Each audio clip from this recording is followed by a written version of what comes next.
যুক্তরাষ্ট্রের president Donald Trump ইসরায়েলকে Gaza city সম্পূর্ণ ধ্বংস এবং পশ্চিম তীর দখলের অনুমতি দিয়েছেন বলে অভিযোগ করেছেন প্রখ্যাত ফিলিস্তিনি রাজনীতিবিদ ও প্যালেস্টাইন ন্যাশনাল ইনিশিয়েটিভের মহাসচিব মুস্তাফা বারঘুতি। এলএমই সার্টিফাইড বিশ্বসেরা কপারে তৈরি ওয়ালটন কেবলস, যা আপনার স্থাপনাকে রাখবে সব সময় নিরাপদ। বারঘুতি বলেন, দক্ষিণ আফ্রিকার বর্ণবাদী শাসনামলের মতো নৃশংসতা চালানোর পরেও ইসরায়েলি প্রধানমন্ত্রী বেনিয়ামিন নেতানিয়াহুর সরকারের বিরুদ্ধে যুক্তরাষ্ট্র নিষেধাজ্ঞা প্রতিরোধ করে চলেছে। তিনি বলেন, জার্মানি ইসরায়েলকে সামরিক সরঞ্জাম পাঠানো বন্ধ করার সিদ্ধান্ত নিয়েছে। স্পেন ইসরায়েলে অস্ত্র পরিবহন বন্ধ করেছে।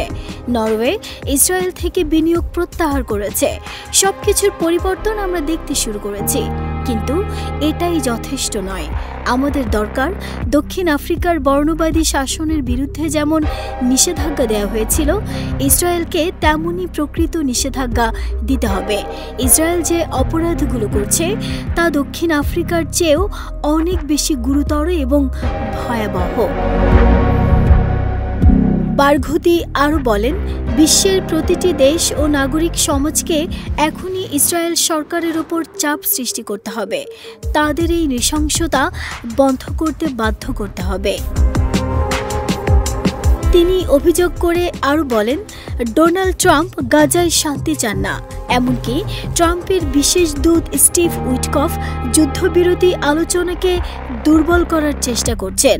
পাশাপাশি ওয়াশিংটন ইসরায়েলকে অস্ত্র সরবরাহ অব্যাহত রেখেছে, যা ফিলিস্তিনি স্বাধীনতাকামীদের জন্য খুবই মর্মান্তিক।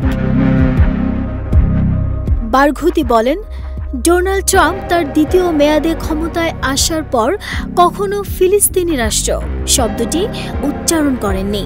এ থেকেই বোঝা যায় তিনি ইসরায়েলকে শুধু গাজায় গণহত্যা চালানো বা গাজা সিটি সম্পূর্ণ ধ্বংস করে সেখানকার জনগণকে জাতিগতভাবে উৎখাত করারই অনুমতি দিচ্ছেন না, বরং পশ্চিম তীর দখলেরও সবুজ সংকেত দিচ্ছেন। নাহিদা স্মৃতি, দেশ রূপান্তর।